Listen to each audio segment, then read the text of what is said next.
அனைவருக்கும் காலை வணக்கம். இன்னைக்கு இலங்கை தமிழர் கார்த்திகேசு சிவத்தம்பி மே 10 தமிழ் இலக்கிய விமர்சகரும் சமூக சிந்தனையாளருமான கார்த்திகேசு சிவத்தம்பி பிறந்த தினம் என்று இலங்கை யாழ்ப்பாணம் அருகே உள்ள கரவெட்டி என்ற ஊரில் 1932ஆம் ஆண்டு உப்பு சத்தியாகிரக காலத்தில் உப்பு சத்தியாகிரகம் முடிஞ்ச 2 வருஷம் கழித்து பிறக்கிறாரு. தந்தை பண்டிதராகவும் சைவ புலவராகவும் விளங்கினார். கரவெட்டி விக்னேஸ்வரா வித்யாலயாவில் பள்ளிக்கல்வி முடித்தவுடன் கொழும்பு சாகிராக் கல்லூரியில் பயின்றார். இலங்கை பேராதனை பல்கலைக்கழகத்தில் 1956இல் இளங்கலை பட்டமும் 1963இல் முதுகலை பட்டமும் பெற்றார். 1970இல் பர்மிங்காம் பல்கலைக்கழகத்தில் முனைவர் பட்டம் பெற்றார். பர்மிங்காம் பல்கலைக்கழகம் பண்டைய தமிழ் பல்கலைக்கழகத்தில் தமிழ் சமூகத்தில் நாடகக்கலை அப்படின்ற பேரில் பண்டைய தமிழ் சமூகத்தில் நாடகக்கலை என்ற பேரில் 1970இல் பர்மிங்காம் பல்கலைக்கழகத்தில் முனைவர் பட்டம் கார்த்திகேசு சிவத்தம்பி பெற்றார். 1978இல் யாழ்ப்பாணம் பல்கலைக்கழகத்தில் 17 ஆண்டுகள் பேராசிரியராக பணியாற்றினார்.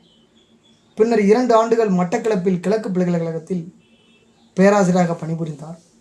தமிழிலும் ஆங்கிலத்திலும் ஆழமான புலமை பெற்றிருந்தார். விமர்சனத்துறையின் முன்னோடியாகவும் இவர் கருதப்படுகிறார். தமிழ் நாடகத்தின் தோற்றம் பற்றி விரிவாக ஆராயும் இவரது ஆராய்ச்சி கட்டுரையில் கிரேக்க நாடகங்களின் தோற்றம், வளர்ச்சி, அதன் தன்மைகளும் விளக்கப்பட்டிருக்கிறது. தொல்காப்பியம், சங்க இலக்கியம், சிலப்பதிகாரம் உள்ளிட்ட நூல்கள், கல்வெட்டுகள், நாணயங்கள் குறித்தும் ஆய்வுகளையும் மேற்கொண்டிருக்கிறார். இவரது ஆய்வு வெறும் 1-2 அம்சங்களில் மட்டுமல்லாமல் தரவு தொகுப்பு, வகைப்படுத்துதல், ஆய்வு செய்தல், ஆங்கிலத்தில் எழுதுதல் ஆகிய பல கட்டங்களை கடந்துள்ளது.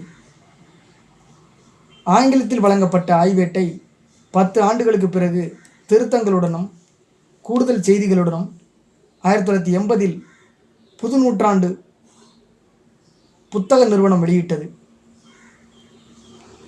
இந்த நூல் தமிழக அரசின் பரிசை வென்றது.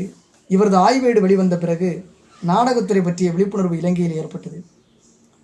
பாடத்திட்டங்களில் நாடகமும் முதன்மையான இடம் பெற்றது. பல மாணவர்கள் நடிக்கவும் ஆராய்ச்சிக்காகவும் இத்துறைக்கு வந்தனர். தமிழ் இலக்கியம், சமய நூல்கள், சமூகவியல், மானிடவியல், அரசியல், வரலாறு, கவின் கலைகளில் ஆங்கிலத்திலும் தமிழிலும் நல்ல புலமை பெற்றிருந்தார்.